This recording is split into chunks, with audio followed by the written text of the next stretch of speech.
Hi guys, this is Katie at Salty Pearl Crochet. Today I'm going to show you a different way that you can start a top-down crochet hat.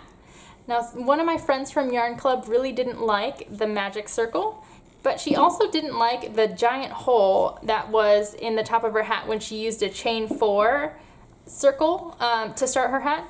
So this is another different way that I like to start my hat sometimes. What we're going to do is start out with a slip knot, and then we're going to chain 1. And you're going to work all your stitches into that chain. So go ahead and make sure your knot is nice and tight there. Now that we've done the chain 1, we need to work our turning chain. So for a double crochet hat, that's going to be 2 more chains. 1, 2. And this does not count as your first stitch.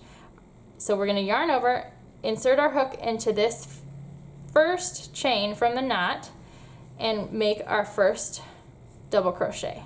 Now we're going to continue working in this exact same chain stitch. 2,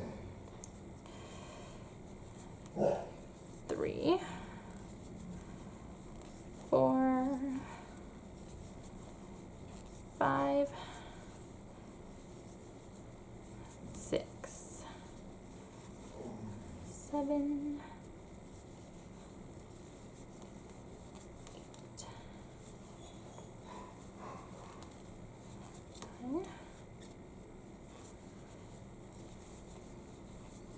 10,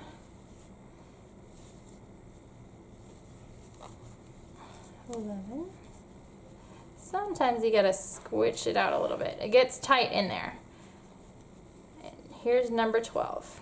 Now I'm gonna slip stitch to my first stitch of the round to complete the first round. Now, as you can see, there's still a little bitty hole in there, but that is definitely smaller than when you do a chain 4 and slip stitch to join to make a little circle there. So I hope you guys like this method of starting a hat.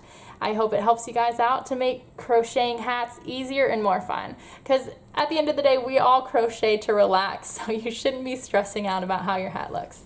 All right, thanks so much for watching. Make sure you subscribe to my channel and like this video if it helped you out.